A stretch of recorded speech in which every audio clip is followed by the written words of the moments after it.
Let's go out live now over Capitol Hill, where in just a couple of months, who controls Congress will be up for grabs.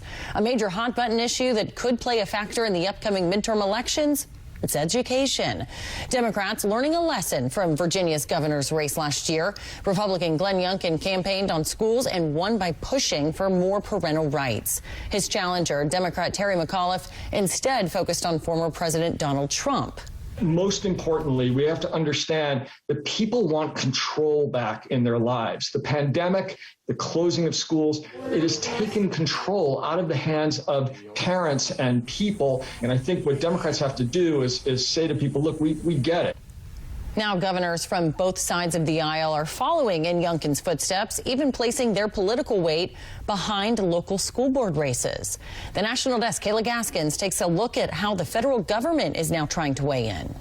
I am not leaving. School board races turning into high-profile events. Florida Governor Ron DeSantis leading the way, endorsing 10 school board candidates who align with his ideology. Candidates he calls pro-parent. And in Oklahoma, Governor Kevin Stitt adding his endorsement for state superintendent. Our children do better when families are involved in their children's education, period. American classrooms, an increasingly popular arena for political fights to play out. We don't want your help. Issues like vaccinations, critical race theory, LGBTQ, and transgender rights taking center stage. The school board in Forest Hills, Ohio, voting earlier this summer to ban critical race theory in the K-12 classroom. What is the opposite of anti-racism curriculum? Racism curriculum.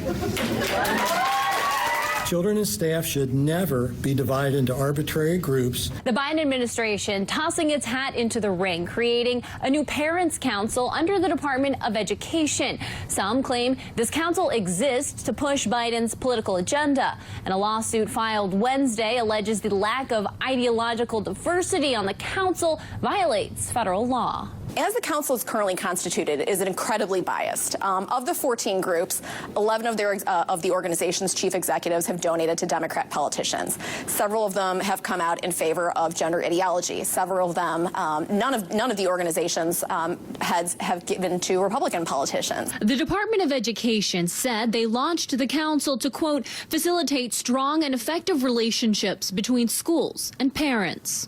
The organization filing the lawsuit, saying they support the sentiment, not the execution. The views of millions of American parents are not represented in that council. For now, classrooms remain ground zero for many political disagreements as school boards, governors, and even the White House tussle for influence over how to educate.